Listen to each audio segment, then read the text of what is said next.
Bem-vindo a mais um clipe do Gutenberg. Hoje eu quero lhe contar uma história. Essa história tem significados múltiplos, do ponto de vista moral, do ponto de vista espiritual, entre tantos outros. Como você sabe, todos os grandes educadores, todos os grandes sábios, todos os grandes mestres, todos os grandes líderes da história, da humanidade, todos eles gostavam de contar histórias. E essas histórias poderiam vir também de múltiplas maneiras. Poderia ser uma parábola, uma fábula, um provérbio, enfim, qualquer figura de linguagem que pudesse transmitir uma lição moral, espiritual, de trabalho, de perseverança, de altruísmo, de amor e de esperança. Eu, particularmente, em 1964, quando eu ainda era um estudante, quando eu tinha 15 anos de idade aproximadamente, eu recebi um livro que até hoje eu mantenho com grande amor. Este livro chama-se Tesouro de Ilustrações. Ele me foi presenteado pelo meu professor de homilética, porque ele dizia: essas histórias você pode contar em qualquer século e elas nunca vão morrer. Portanto, se examinarmos a história, nós veremos que Sócrates, que Platão, que Esopo, que Buda, que Cristo, que Leon Tolstói, entre tantas outras figuras, contavam histórias para transmitir seus ensinamentos. É bem verdade que nos últimos anos as grandes escolas de administração têm criado cursos para ensinar a importância de contar história. Eu tive muita sorte na vida, porque quando eu tinha 13 anos, os meus professores já falavam sobre isso, portanto, há 60 anos atrás. E isso fez uma grande diferença. Quando eu estou falando, quando eu estou escrevendo, quando eu estou aconselhando executivos, porque reconheço que as histórias, quando bem contadas, elas serão sempre lembradas. Pois bem, a história que eu quero contar hoje para você é denominada de a parábola do semeador. Esta parábola foi contada por Cristo. Como você sabe, Cristo ensinava por parábolas. A parábola dos talentos, a parábola do filho pródigo, a parábola da semente, entre tantas e tantas outras.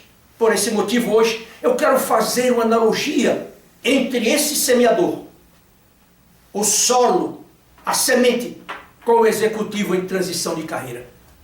A razão para eu desejar contar essa história para você ela encerra inúmeras lições para profissionais que estão em transição de carreira nos dias atuais e também para aqueles outros que perderão os seus empregos nos meses futuros.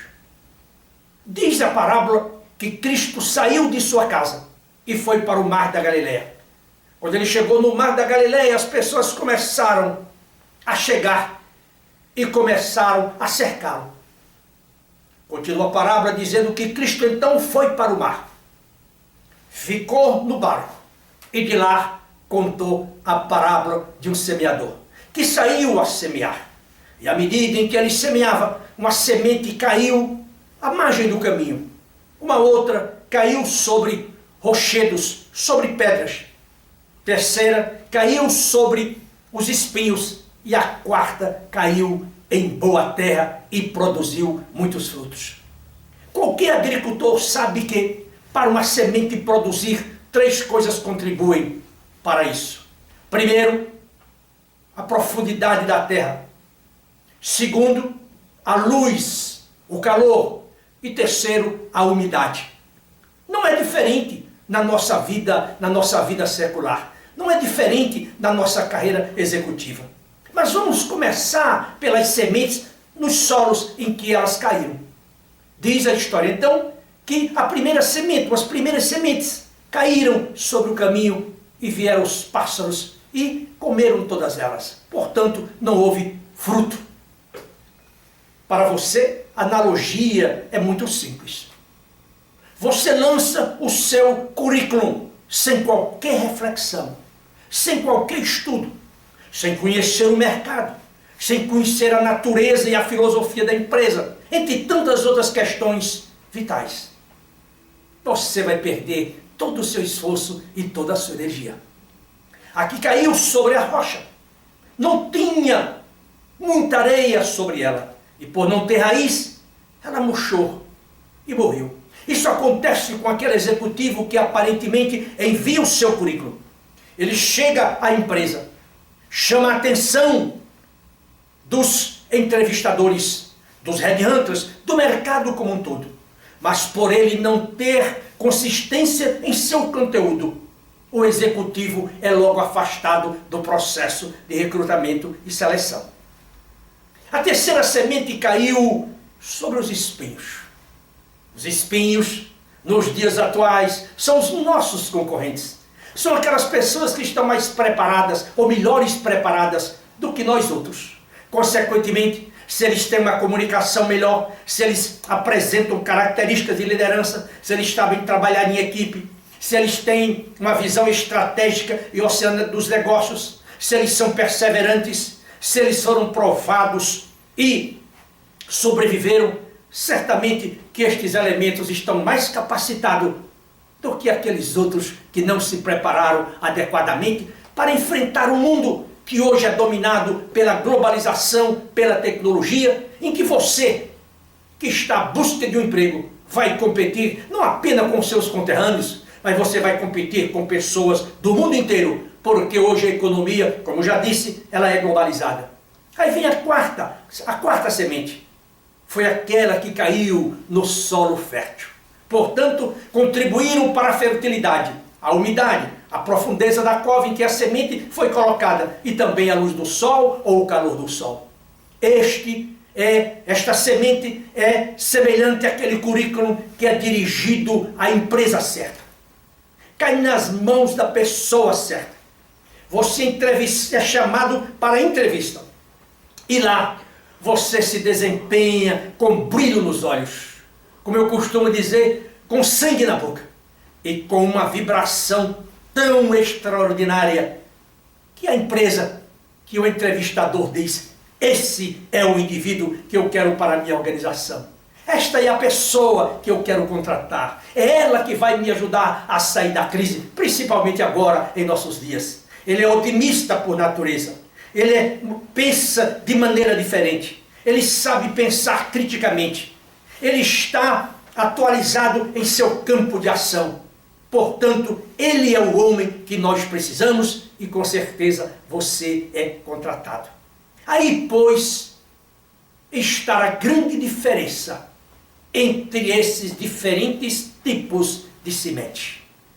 Agora, eu quero dizer para você o seguinte: no momento em que você sai para prospectar um novo trabalho, no Brasil caótico em que vivemos, onde as oportunidades são escassas, onde a concorrência é acirrada, você precisa tomar algumas providências a fim de que você não desperdice a sua semente, atirando-a no caminho, atirando-a sobre pedregulhos, atirando sobre espinhos, mas sim sobre aquele local, aquela terra que vai produzir muitos resultados. Para isso, você precisa tomar algumas providências. Em primeiro lugar, conheça-se a si mesmo, a semente que é você. Conheça o seu currículo, conheça as suas fortalezas, conheça as suas vulnerabilidades, conheça as suas necessidades de treinamento, a sua filosofia de trabalho, o seu estilo de trabalho. E para isso, se você não é capaz de identificar com precisão, peça ajuda da luz, do espelho e de olhos grandes para você visualizar tudo isso.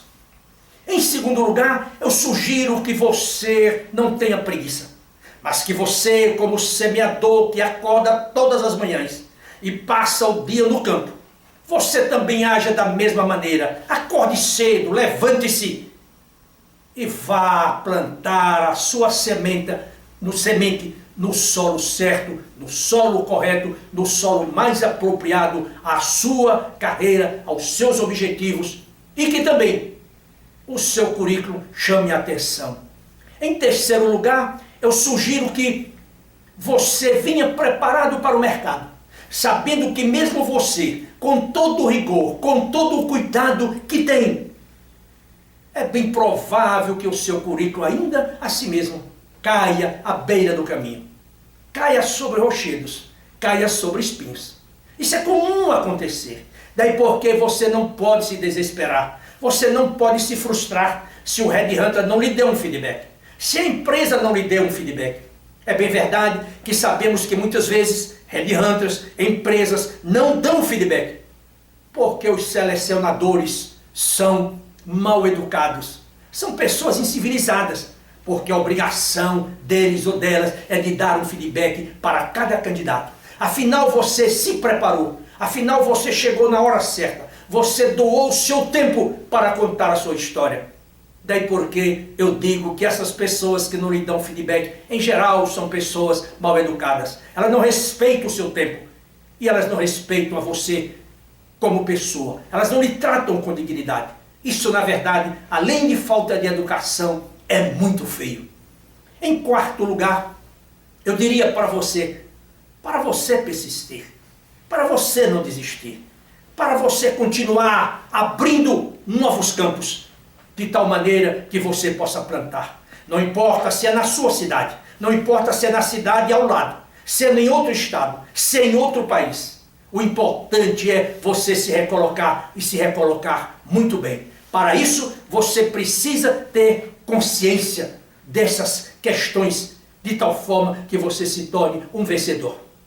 Eu digo sempre que um bom executivo, que um bom profissional, a despeito da situação caótica em que vive o Brasil, ele sempre terá espaço. Por quê? Porque o problema do país é um problema de competência gerencial, é um problema de pessoas que são capazes de pensar o presente, pensar o futuro. Pessoas que são capazes de sugerir ideias novas, criativas e que possam fomentar o progresso do país. Então, não abdique dessas questões. Incorpore-as no seu dia a dia, de tal forma que você tenha muito sucesso. Eu agora quero aproveitar esse tempo para agradecer a todos vocês que estão me enviando e-mails, me parabenizando pelo livro que escrevi, Guia de Sobrevivência Corporativa. Na verdade, eu tenho sido muito abençoado pelas inúmeras mensagens que tenho recebido. E eu espero que, se você está em transição de carreira, que você passe numa livraria mais próxima de sua casa, ou até mesmo compre-o na internet, este livro, porque ele vai lhe ajudar tremendamente a fazer essa travessia com coragem, com ânimo, com dedicação, com muito zelo e com muito foco. Eu agora peço que você visite o site da Gutenberg Consultores, www.gutenberg.com.br. Você vai encontrar, inclusive, um artigo que preparei neste final de semana sobre este mesmo assunto. Eu gostaria muito que você o lesse e que você também praticasse as lições que eu procuro transmitir a você nesse espaço tão curto. Me manda um e-mail, macedo@gutenberg.com.br. Eu agradeço a você pelo seu tempo, pela sua paciência e também pelo grande interesse em aprender.